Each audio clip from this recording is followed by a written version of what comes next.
Mummy and Princy channel में आप सभी का स्वागत है। नमस्कार दोस्तों, आज के हमारे इस वीडियो में हम आपके लिए करवा चौथ व्रत की पौराणिक कहानी लेकर आए हैं। एक समय की बात है, एक साहूकार के 7 बेटे और एक बेटी थी। कार्तिक मास के कृष्ण पक्ष की चतुर्थी तिथि को साहूकारनी ने अपनी बहुओं और बेटी के साथ करवा चौथ का व्रत रखा। जब साहूकार के बेटे भोजन करने बैठे तो अपनी बहन से खाना खाने को कहने लगे, तो वह बोली, भाई अभी चांद नहीं निकला, मैं चांद को अर्घ देकर ही अपना व्रत खोलूंगी। साहूकार के बेटे अपनी बहन से बहुत प्रेम करते थे, वो उसे भूख से व्याकुल नहीं देख पाए। उन्होंने नगर के पास की एक पहाड़ी पर दीपक जलाकर चलने की ओट में रख दिया और बहन से बोले, देखो बहन, चांद निकल आया, अब तुम अपना व्रत खोल सकती हो। साहूकार की बेटी दौड़ी दौड़ी भाभीियों के पास गई और कहने लगी, भाभी देखो चांद निकल आया, चलो व्रत खोलते हैं। ये सुनकर भाभियां बोली, भाई साहब ये तो आपका चांद निकला है, हमारा चांद निकलने में अभी समय है। भूख से व्याकुल साहूकार की बेटी चांद को अर्घ देकर भोजन करने बैठ गई। जैसे ही उसने पहला निवाला तोड़ा तो उसे छींक आ गई। दूसरा निवाला खाने लगी तो उसमें बाल निकल आया और तीसरा निवाला तोड़ते ही उसके ससुराल से बुलावा आ गया। पति बीमार है, जैसी भी हालत में है, तुरंत ससुराल पहुँचे। माँ बेटी को विदा करने के लिए जब बक्से में से कपड़े निकालती है तो बार बार काले और सफेद रंग के कपड़े निकलते हैं। वो घबराकर अपनी बेटी से बोली, बेटा रास्ते में जो कोई भी छोटा बड़ा मिले सबके पैर छूती जाना, और जो कोई भी तुझे बूढ़ सुहागन होने का आशीर्वाद दे वही अपने पल्ले में गांठ बांध लेना। बेटी बोली, ठीक है माँ, और वह अपने ससुराल की ओर चल दी। रास्ते में जो भी उसे मिला वो सबके पांव छूती गई। सबने सुखी रहो, खुश रहो, पीहर का सुख देखो, ऐसा आशीर्वाद दिया। देखते ही देखते वो अपने ससुराल पहुंच गई। ससुराल के आंगन में छोटी ननद खेल रही थी। जब उसके पास गई तो उसने आशीर्वाद दिया, सदा सौभाग्यवती रहो, पुत्रवती हो। ये सुनते ही उसने अपने पल्ले पर गांठ बांध ली और अंदर गई तो देखती है कि उसके पति का शव रखा है और उसे ले जाने की तैयारी हो रही है। वो बहुत रोई। जैसे ही उसके पति को ले जाने लगी वो रोती हुई बोली, मैं इन्हें कहीं नहीं जाने दूंगी। जब कोई नहीं माना तो बोली, मैं भी इनके साथ चलूंगी। जब वो नहीं मानी तो बड़े बूढ़े बोले, ले चलो इसे भी साथ में। वो सबके साथ शमशान चली गई। अंतिम संस्कार का समय हुआ तो बोली, मैं इन्हें नहीं जलाने दूंगी। सभी लोग नाराज हुए और बोले, पहले तो अपने पति को खा गई, अब उसकी मिट्टी भी खराब कर रही है।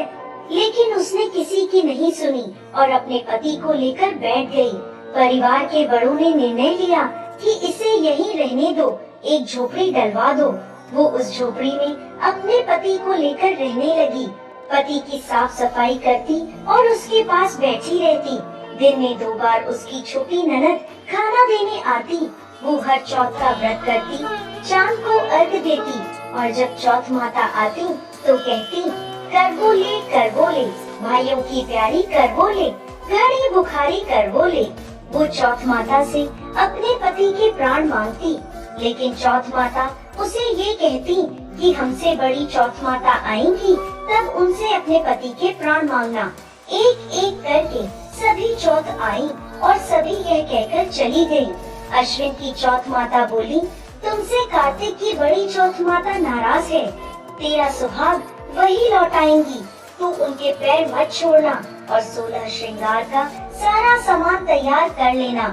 जब कार्तिक की बड़ी चौथ करवा चौथ आई तो उसने अपनी छोटी ननद से 16 श्रृंगार का सामान मंगवाया, करवे भी मंगवाए।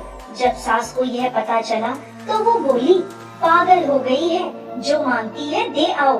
साहूकार की बेटी ने करवा चौथ का व्रत रखा, जोत करी। जैसे ही चौथ माता प्रकट हुई तो बोली, करवो ले, भाइयों की प्यारी करवो ले, घड़ी बुकारी करवोले, दिन में चांद उगाने वाली करवोले। उसने उनके पैर पकड़ लिए और बोली, माता मेरा सुहाग वापस करो। चौथ माता बोली, तू तो बहुत भूखी है, 7 भाइयों की प्यारी बहन है, सुहाग का तेरे लिए क्या काम। वो बोली, माता मैं आपके पैर तब तक नहीं छोड़ूंगी जब तक आप मेरा सुहाग वापस नहीं करती। चौथ माता ने एक एक करके उससे सुहाग का सारा सामान मांगा और उसने 16 श्रृंगार का सारा सामान चौथ माता को दे दिया।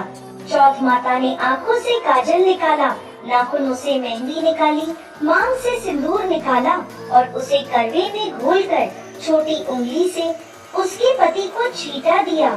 छींटा देते ही उसका पति जीवित हो गया और चौथ माता जाते जाते उसकी झोपड़ी पर लात मार गई, जिससे उसकी झोपड़ी महल बन गई। उसका पति जीवित हो गया। जब छोटी ननद खाना लेकर आई तो देखा भाभी की झोपड़ी की जगह एक महल खड़ा है। ननद को देखते ही वो दौड़ी दौड़ी उसके पास आई और बोली, भाई साहब देखो आपका भाई वापस आ गया, जाओ सासू जी से कह दो गाजे बाजे से हमें लेने आए। छोटी ननद दौड़ी दौड़ी माँ के पास गई और बोली, माँ माँ भाई जिंदा हो गया। माँ बोली, भाभी के साथ साथ तेरा भी दिमाग खराब हो गया है। वो बोली, नहीं माँ मैंने देखा है, सच में भाई जिंदा हो गया है। सभी घर वाले गाजे बाजे के साथ अपने बेटे को लेने पहुँचे। बेटे को जिंदा देखकर सास बहू के पैर छूने लगी और बहू सास के पैर छूने लगी। बहू बोली, माताजी देखो आपका बेटा वापस आ गया। सास बोली, बहू मैंने तो साल भर पहले इसे भेज दिया था, ये तो तेरे भाग्य से वापस आया है। हे चौथ माता, जैसी पहले लड़की के साथ करी वैसे किसी के साथ मत करना, और जैसे बाद में उसे अमर सुहाग दिया वैसे ही इस कथा को कहते, सुनते और हुंकार भरते सब पर कृपा करना। जय चौथ माता। Thank you for watching. Please like, share and subscribe.